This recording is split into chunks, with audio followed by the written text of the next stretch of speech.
मेरे प्यारे विद्यार्थियों, आज हम विज्ञान का विषय लेंगे।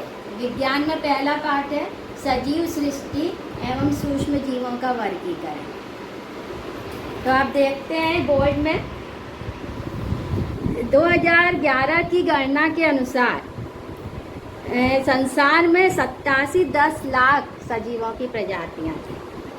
तो अब इनका वर्गीकरण कैसे किया जाए, इन सब का अध्ययन कैसे किया जाए, इतने सारे समूह। तो इसको रॉबर्ट विटाकर जो थे इकोलॉजिस्ट थे, इन्होंने 1969 में निम्न मापदंडों के आधार पर इनका वर्गीकरण किया, मतलब इनको अलग अलग समूहों में बांटा। पहला है कोशिका की जटिलता के आधार पर। कोशिका दो प्रकार की होती हैं। आपने ये क्या कहते हैं 7वीं में पढ़ा हुआ है, दो प्रकार की कोशिकाओं के बारे में। कौन कौन सी हैं? आदि केंद्रिकी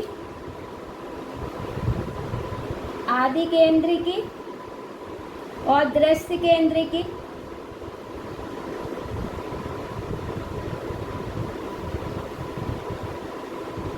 आदि केंद्रिकी कौन सी होती है? जिसमें केवल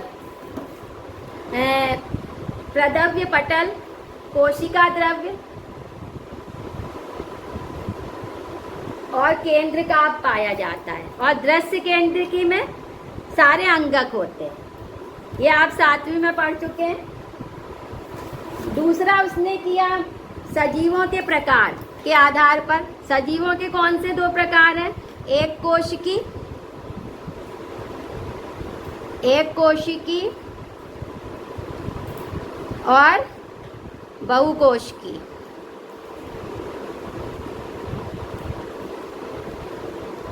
एक कोशिकीय जीव किसे कहते हैं? सबको मालूम होगा, 6वीं-7वीं में आप लोगों ने पढ़ा है कि हमारा शरीर छोटी छोटी कोशिकाओं से मिलकर बना होता है। हमारे शरीर की सबसे छोटी इकाई को कोशिका कहते हैं। तो जिनके शरीर में केवल एक कोशिका से मिलकर बना, उनको एक कोशिकीय जीव, जैसे पैरामीशियम है, अमीबा है। और बहुकोशिकीय, जिनका शरीर एक से ज़्यादा कोशिकाओं से मिलकर बना है, जैसे मनुष्य वगैरह हो गया। तीसरा उसका मापदंड है पोषण का प्रकार। अब पोषण में दो प्रकार है, एक तो स्वयंपोषी और दूसरा है परपोषी। स्वयंपोषी किसे कहते हैं? जो अपना भोजन स्वयं बनाते हैं। और परपोषी जो अपना भोजन स्वयं नहीं बनाते हैं। स्वयंपोषी में कौन से आएंगे? पेड़ पौधे, क्योंकि इसमें हरित लवक होता है। ये सूर्य के प्रकाश के उपस्थिति में अपना भोजन स्वयं बनाते हैं। और परपोषी जो अपने भोजन के लिए इन पर आश्रित रहते हैं, जैसे मनुष्य है, सभी प्राणी हैं, वो अपने भोजन के लिए इन पेड़ पौधों पर आश्रित रहते हैं। तीसरा उसने मापदंड लिया है जीवन शैली का। अब जीवन शैली में 3 आते हैं। एक है उत्पादक, दूसरा है भक्षक और तीसरा है विघटक। उत्पादक कौन होते हैं? जो उत्पादन करते हैं, वनस्पति। भक्षक में प्राणी आ गए और विघटक में जीवाणु।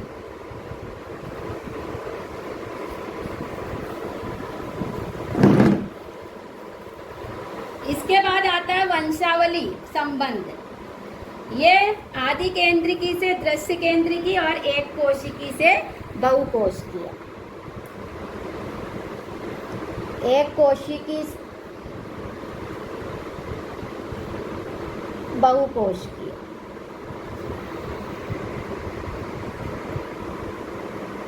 इस तरह ये 5 मापदंडों के आधार पर रॉबर्ट विटाकर ने 1969 में सभी सजीवों का वर्गीकरण किया, मतलब अलग अलग समूहों में उनको बांटा। इन अलग अलग समूहों में बांटने को ही वर्गीकरण कहते हैं। तो अब हम देखते हैं इनका सजीवों को किस तरह बांटा गया है। ये सब लोग नोट करेंगे। पहले मैं फिर से एक बार बता देती हूँ। 2011 की गणना के अनुसार पूरे संसार में 87-10 लाख सजीवों की प्रजातियां हैं। इतनी प्रजातियों का अध्ययन करने के लिए उनको समूहों में और उप समूहों में बांटना जरूरी है।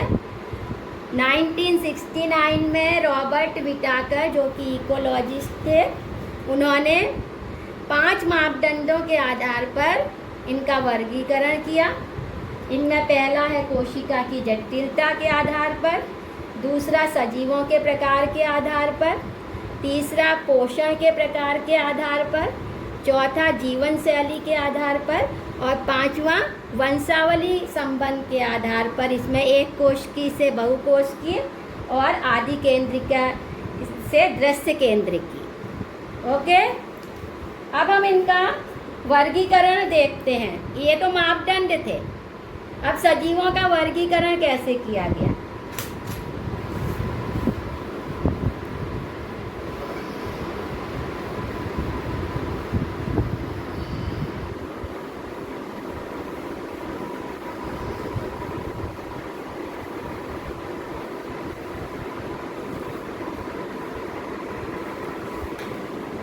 सजीव,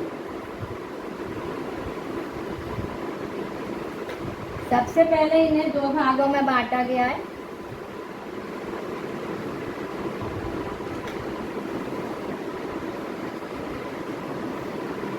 आदि केंद्रिकी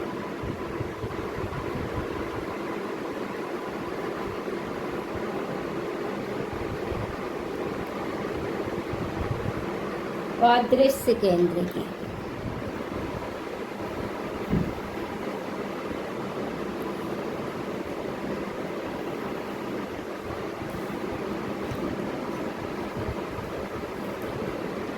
मतलब कोशिका। अब इसने जो है सजीवों को 5 जगत में बांटा है, 5 जगत नाम दिए हैं रॉबर्ट विटाकर ने। आदि केंद्रिकी में एक कोशिकीय जीव आते हैं, एक कोशिकीय जीव।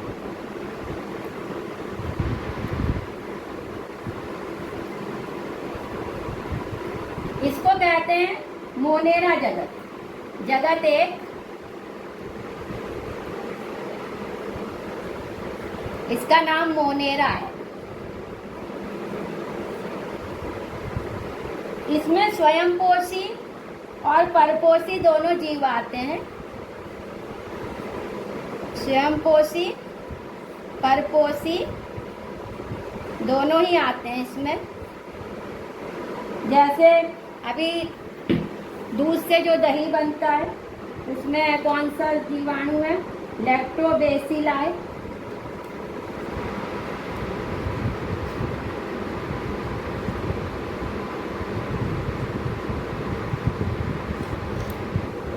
जीवाणु इसमें आता है और नील रहित शैवाल इसमें आता है।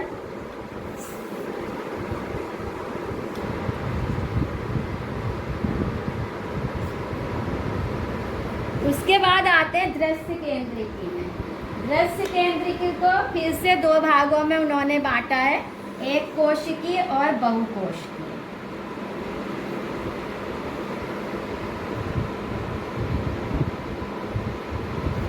और बहुकोशिकीय।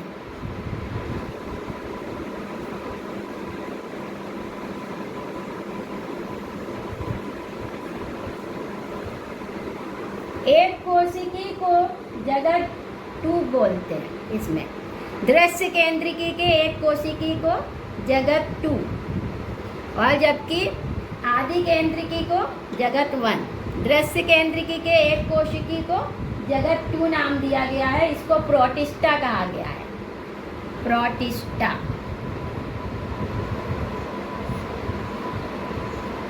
इसमें स्वयंपोषी और परपोषी दोनों सजीव आते हैं।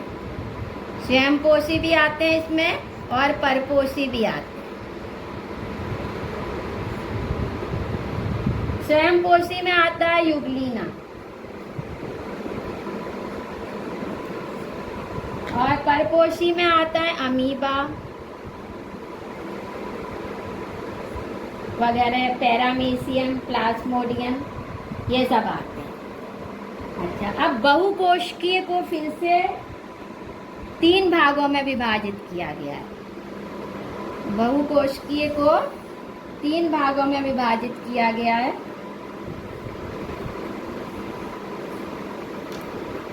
इसका पहला है जो विभाग है वो कवक है, फंगी जिसे कहते हैं।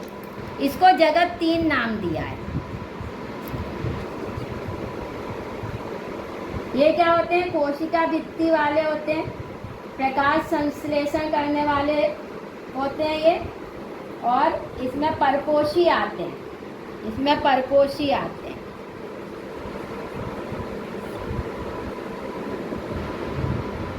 प्रकाश संश्लेषण नहीं करने वाले परपोषी जीव आते हैं। प्रकाश संश्लेषण की क्रिया कौन करते हैं? जो अपना भोजन स्वयं बनाते हैं, स्वयं पोषी। और इसमें परपोषी जो प्रकाश संश्लेषण की क्रिया नहीं करते हैं, जैसे फफूंदी हो गई,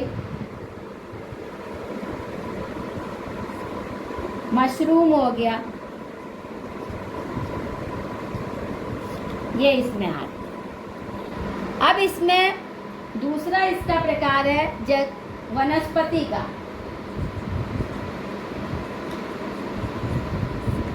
वनस्पति, इसको जगत 4 नाम दिया गया है। इसमें कौन से आएंगे? प्रकाश संश्लेषण करने वाले, प्रकाश संश्लेषण क्रिया करने वाले कौन होते हैं? जो प्रकाश संश्लेषण की क्रिया करते हैं। सभी प्रकार के पेड़ पौधे, सभी पेड़ पौधे प्रकाश संश्लेषण की क्रिया करते हैं। ये जगत 4 में आते हैं। इसके बाद प्राणी,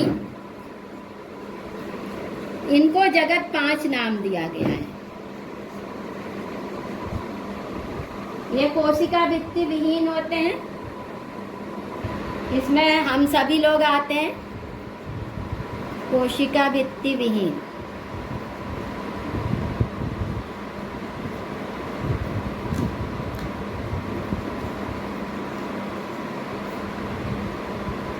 सभी तरह के प्राणी, मनुष्य, जानवर, ये सब इसमें आते हैं।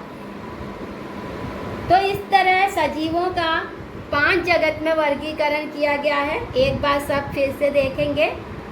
पहले कोशिका के आधार पर आदि केंद्रिकी और दृश्य केंद्रिकी। आदि केंद्रिकी में जो एक कोशिकीय जीव हैं उनको जगत 1 मोनेरा नाम दिया गया है।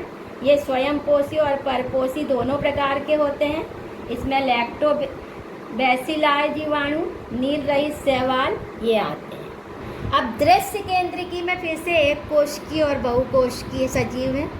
एक कोशिकीय जो दृश्य केंद्रिकी के हैं उनको जगत 2 नाम दिया गया, इन्हें प्रोटिस्टा कहते हैं। ये स्वयं पोषी और परपोषी दोनों प्रकार के होते हैं। स्वयं पोषी जैसे जो अपना भोजन स्वयं बनाते हैं, परपोषी जो अपना भोजन स्वयं नहीं बनाते बल्कि स्वयं पोषी पर आधारित रहते हैं। इसमें युगलीना आता है स्वयं पोषी में, अमीबा, पैरामीशियम ये परपोषी में आते हैं। अब बहुकोशिकीय को फिर से 3 भागों में विभाजित किया है, जगत 3, जगत 4, जगत 5। जगत 3 कवक है। कवक जो है परपोषी हैं, ये प्रकाश संश्लेषण की क्रिया नहीं कर सकते, जैसे फफूंदी है, मशरूम है। जगत 4 में वनस्पति है, ये प्रकाश संश्लेषण की क्रिया करते हैं। क्रिया करने वाले, प्रकाश संश्लेषण की क्रिया करने वाले होते हैं जैसे सभी पेड़ पौधे। प्राणी ये जगत 5 में आते हैं, कोशिका भित्ति विहीन होते हैं। ये हम सभी लोग इस जगत में आते हैं। तो ये सबको आज समझ में आ गया होगा सजीवों का वर्गीकरण।